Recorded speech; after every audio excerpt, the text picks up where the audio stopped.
Nowadays, multiple countries compete all around the world in more aspects than just the export and import of goods and services.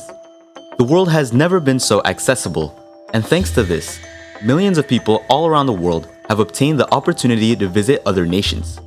The two biggest superpowers in the world today, the United States and China, compete in practically all areas. This includes economics, military, technology, diplomacy, and also in education. China's economic transformation from being an exporting country to an economic superpower has also made strides in the education of its population. Back in the 80s, China only had a literacy rate of about 79%. Now, their literacy rate is at an astonishing 99%. The Chinese educational revolution has been one of the largest educational projects in history. Since 1998, China has invested massively in education, nearly tripling the share of GDP devoted to it. In the previous decade, the number of universities in China has doubled, and the number of students has increased fivefold. This revolution has caused a great change in the distribution of the world population of university graduates. For decades, the US had the highest proportion of people attending university. They had been dominating the graduate market. Reflecting this old supremacy, among people aged 55 to 64 years old, almost a third of all graduates in the world's major economies are American. But that is rapidly changing among the younger generations. In terms of graduate production, China has outperformed the US and the combined university systems of the European Union nations.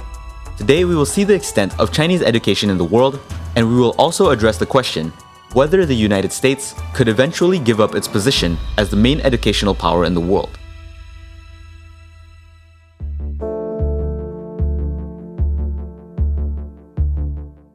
Today, the student debt problem in the US is so great that it has reached a whopping $1 trillion. That equates to the entire GDP of Argentina, Colombia, Ecuador, and Peru combined. Most universities in the US can easily cost around $25,000 to $30,000 per year, and private universities can cost much more.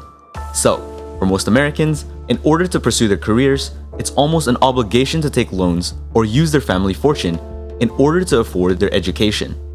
Even for many American students, it has been impossible to attend university, but curiously, there have been many foreign students who are willing.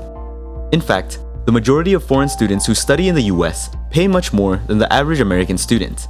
A foreign student could easily pay about $45,000 or $60,000 for just 1 year of education, not even including the living costs. Who could pay such high sums of money without the possibility of working, since the US doesn't allow it? The answer is that the majority of foreign students in the US do not come from traditionally rich nations such as the UK, France, or Japan. The US, in fact, has the largest population of foreign students in the world, exceeding more than 1 million. The vast majority of foreign students in the US comes from China, which currently has 360,000 students, followed by India with nearly 200,000 students. These two countries make up over half of foreign students in the United States. With China taking up more than 32% of the cake, China has already become one of the largest exporters of students in the world. In France, the Chinese are already the third largest group of foreign students, just after the Algerians and Moroccans. The same situation is reflected in many other European countries where China already contributes to the largest group of foreign students. And this trend is not a coincidence.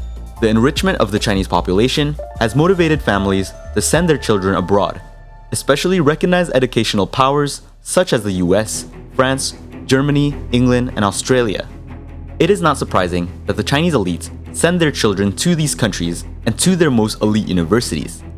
For example, the only daughter of the Chinese president Xi Jinping studied at Harvard. While Chinese students represent 36% of foreign students in the US, they only represent 1.24% of all students in the country. An article this year declared that foreign students contribute to more than $22 billion to the economy of the US. Universities with financial difficulties are actively recruiting students from abroad, and the number of first-year students in the US has almost tripled since the recession of 2008. The increase in income seems to be a key factor in hiring Chinese students, which sometimes causes universities to choose the financial benefits over academic integrity. Other countries such as France have already taken steps to obtain some economic benefit from the vast amount of Chinese students. Higher education in France is in fact free for both the French and foreigners, At least, it was, up until last year's education reform. This reform required new foreign students from outside the European Union to pay between 3,000 and 4,000 euros per year. This measure is practically designed to do two things. The first is to increase the income of the French universities with an increasing number of Chinese students with greater purchasing power, but also to reduce the number of students coming from the African continent that currently represent 45% of foreign students in the country. The massive influx of Chinese students has filled public and private universities in the US, and this has motivated Ivy League American universities to open up several campuses in mainland China. China has also done the same, but not with its universities, but with its Confucius institutes all around the world, expanding and making known the Chinese language and culture. This educational and cultural exchange has been typically seen as a good thing during the last decade. However, in recent years, due to the rising tensions between DC and Beijing, between the two countries' tech giants, Apple and Huawei, the expansion of Chinese technology has taken its toll on the relations and sentiment of Chinese students in the US. DC suspects that the Chinese government is using its sponsorship of the Confucius Institutes to promote pro-Chinese propaganda on US campuses. It would also be believed that there is spying being done on Chinese students in the US, with limiting effects on academic freedom. In the US, Australia, and other countries, concerns have been raised about whether Chinese students and researchers, some of who apparently hide close ties with the Chinese military and the Communist Party, are using their access to laboratories and research centers to steal intellectual property or patents. In June of last year, the US shortened the duration of 5-year visas to 1 year for Chinese graduate students studying aviation, robotics, and advanced manufacturing.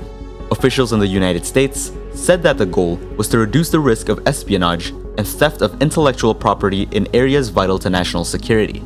But now, the Trump administration is considering whether to subject Chinese students to further investigation before attending a school in the US. The Chinese government has repeatedly insisted that DC has exaggerated the problems for political reasons. The ambassador of China in the US states that their accusations toward China were unfounded and indecent. One of the attacked objectives of the government of the US were the Confucius Institutes, Chinese linguistic and cultural centers financed by the Chinese government in some 100 American campuses. The US government has accused the centers of being spying centers and propaganda weapons of the Chinese government, and they have been pressured to register as foreign agents. A defense spending bill was enacted last summer, which banned universities with Confucius Institutes to use federal funds for training in the Chinese language. In the last year, more than half a dozen universities have announced that they will close their Confucius Institutes. One of the most recent had been the University of Rhode Island, which decided to close the institute due to the lack of federal funds. In 2006, there were about 10,000 Chinese students that graduated from American universities at the graduate level. By 2016, there were more than 140,000 Chinese undergraduate students in the US. However, by the start of 2017, a negative trend began, and the number of Chinese students began to decline for the first time in more than 2 decades. The reason for this is very clear and obvious.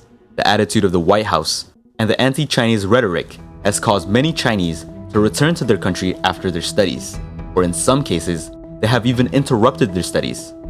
The student environment for foreign nationals in the US has degraded. Some universities in Oregon and Illinois have seen a significant decrease in the enrollment of Chinese students this year.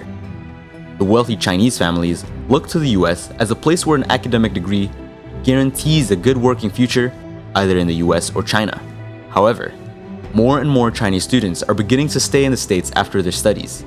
China is a country with 40 universities within the best 500 universities in the world.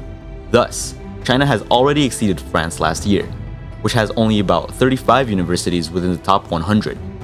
China is a country with 40 universities within the best 500 universities in the world. Thus, China has already exceeded France last year, which only has about 35 universities within the top 500.